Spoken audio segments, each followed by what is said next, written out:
Hi everyone and welcome to the DU Weekly Check-In. Here I'm joined by former Tennessee State champion diving coach, Coach Channing Kimball of the DU diving team. And Coach, you just had a meet in here against Air Force. I wanted to get your overall thoughts on how you performed and if you lived up to the expectations going into that meet.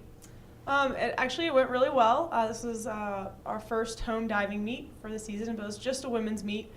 So we're kind of nice just getting to focus on one team. But it went really well. We, at this point in our season, are just working on a lot of the small things, trying to get hurdles right and trying to just make simple corrections that make the overall dive better.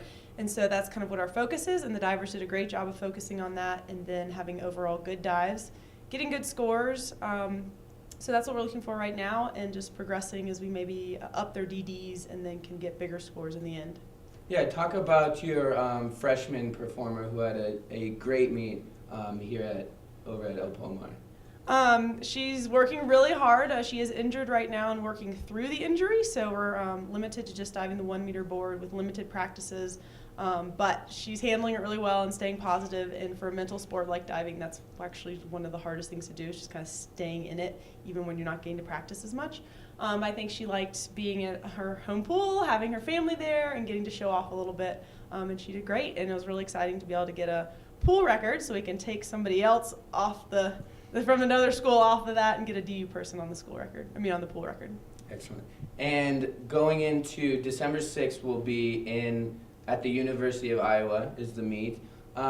With this month gap, do you give you girls, all your competitors, some time to relax and get away from the sport a bit, or is it just go, go, go daily? This is kind of crunch time for us. It's important time to be working on those little things that are going to make overall dives better and increasing, getting harder dives. So it's actually a really important training time of the year. However, we also do have exams, so we have NCAA rules about when they can and can't practice with exams. So we get a little bit of both. We get some really intense practices, and they get a little bit of time off to focus on their academics. Okay, thank you, Coach. And that concludes this week's DU Weekly Check-In. Joined by Coach Kimball, I'm Ethan. So long.